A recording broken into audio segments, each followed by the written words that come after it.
जय श्री कृष्णा। राधे राधे। आप श्री हरि की कृपा से सभी स्वस्थ और मस्त होंगे। आइए हम आज 8वां महात्म्य सुनते हैं। भगवान शिव कहते हैं, देवी अब 8वें अध्याय का महात्म्य सुनो। उसके सुनने से तुम्हें बड़ी प्रसन्नता होगी। लक्ष्मी जी के पूछने पर भगवान विष्णु ने उन्हें इस प्रकार 8वें अध्याय का महात्म्य बतलाया था। दक्षिणपुर में आदमपुर नामक एक प्रसिद्ध नगर है। वहाँ भाव शर्मा नामक एक ब्राह्मण रहता था, जिसने वेश्या को पत्नी बनाकर रखा था। वह मांस खाता, मदिरा पीता, श्रेष्ठ पुरुषों का धन चुराता, प्राय स्त्री से व्यभिचार करता और शिकार खेलने में दिलचस्पी रखता था। वह बड़े भयानक स्वभाव का था और मन में बड़े बड़े हौसले रखता था। एक दिन मदिरा पीने वाले का समाज जुटा था। उसमें भाव शर्मा ने भरपेट ताड़ी पी, खूब गले तक उसे चढ़ाया। अतः जीर्ण से अत्यंत पीड़ित होकर वह पापात्मा कालवश मर गया और बहुत बड़ा ताड़ का वृक्ष हुआ। उसकी घनी और ठंडी छाया का आश्रय लेकर ब्रह्मा राक्षस भाव को प्राप्त हुए। कोई पति पत्नी वहां रहते थे। उनके पूर्व जन्म की घटना इस प्रकार है। एक कुशीबल नामक ब्राह्मण था, जो वेद वेदांग के तत्वों का ज्ञाता, संपूर्ण शास्त्रों के अर्थ का विशेषज्ञ और सदाचारी था। उसकी स्त्री का नाम कुंती था। वह बड़े खोटे विचार की थी। वह ब्राह्मण विद्वान होने पर भी अत्यंत लोभवश अपनी स्त्री के साथ प्रतिदिन भैंस, काल रूप और घोड़े आदि बड़े दानों को ग्रहण किया करता था, परंतु दूसरे ब्राह्मणों को दान में मिली हुई कौड़ी भी नहीं देता था। वे ही दोनों पति पत्नी कालवश मृत्यु को प्राप्त होकर ब्रह्म राक्षस हुए। वे भूख और प्यास से पीड़ित हो इस पृथ्वी पर घूमते हुए इसी ताड़ वृक्ष के पास आए और उसके मूल भाग में विश्राम करने लगे।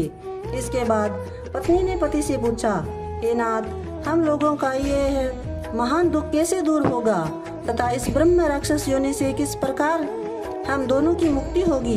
तब उस ब्राह्मण ने कहा, ब्रह्म विद्या के उपदेश, आध्यात्म तत्व के विचार और कर्म विधि के ज्ञान बिना किसी प्रकार संकट से छुटकारा मिल सकता है। यह सुनकर पत्नी ने पूछा कि तद ब्रह्मा किम ध्यात्मम किम कर्म पुरुषोत्तम। पुरुषोत्तम वह ब्रह्मा क्या है, अध्यात्म क्या है और कर्म कौन सा है। उसकी पत्नी की इतना कहते ही जो आश्चर्य की घटना घटित हुई उसको सुनो।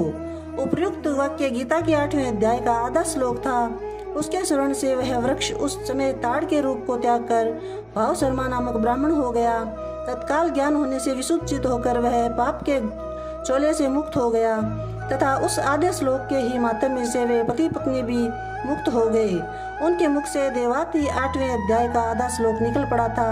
तदंतर आकाश से एक दिव्य विमान आया और वे दोनों पति पत्नी उस विमान पर आरूढ़ होकर स्वर्गलोक को चले गए। वहाँ का यह सारा वृत्तांत अत्यंत आश्चर्यजनक था। उसके बाद उस बुद्धिमान ब्राह्मण भाव शर्मा ने आदर पूर्वक उस आदि श्लोक को लिखा और देव जनार्दन की आराधना करने की इच्छा से वह मुक्तिदायिनी काशीपुरी में चला गया। वहाँ उस उदार बुद्धि वाले ब्राह्मण ने भारी तपस्या आरंभ की। उसी समय क्षीर सागर की कन्या भगवती लक्ष्मी ने हाथ जोड़कर देवताओं के भी देवता जगतपति जनार्दन से पूछा, हे नाथ, आप सहसा नींद त्याग कर खड़े हो क्यों हो गए हो। भगवान बोले, देवी, काशीपुरी में भागीरथी के तट पर बुद्धिमान ब्राह्मण भाव शर्मा मेरे भक्ति रस से परिपूर्ण होकर अत्यंत कठोर तपस्या कर रहा है। वह अपनी इंद्रियों को वश में करके गीता के 8वें अध्याय का आधे श्लोक का जप करता है। मैं उसकी तपस्या से बहुत संतुष्ट हूँ। बहुत देर से उसकी तपस्या के अनुरूप फल का विचार कर रहा था। प्रिय, इस समय वह फल देने को मैं उत्कंठित हूँ। पार्वती जी ने पूछा, भगवान श्री हरि सदा प्रसन्न होने पर भी जिसके लिए चिंतित हो उठते थे, उस भगवत भक्त भाव शर्मा कौन सा फल प्राप्त किया है। श्री महादेव जी बोले, देवी, दिस श्रेष्ठ भाव शर्मा प्रसन्न हुए। भगवान विष्णु के प्रसाद को पाकर अत्यंत सुख मोक्ष को प्राप्त हुआ तथा उसके अन्य वंशज भी जो नरक यातना में पड़े थे, उसी के शुद्ध कर्म से भगवत धाम को प्राप्त हुए। पार्वती, ये 8वें अध्याय का महात्म्य थोड़े में ही तुम्हें बताया। इस पर सदा विचार करते रहना चाहिए। बोले श्री कृष्णचंद्र भगवान की जय। जय श्री कृष्ण। राधे राधे।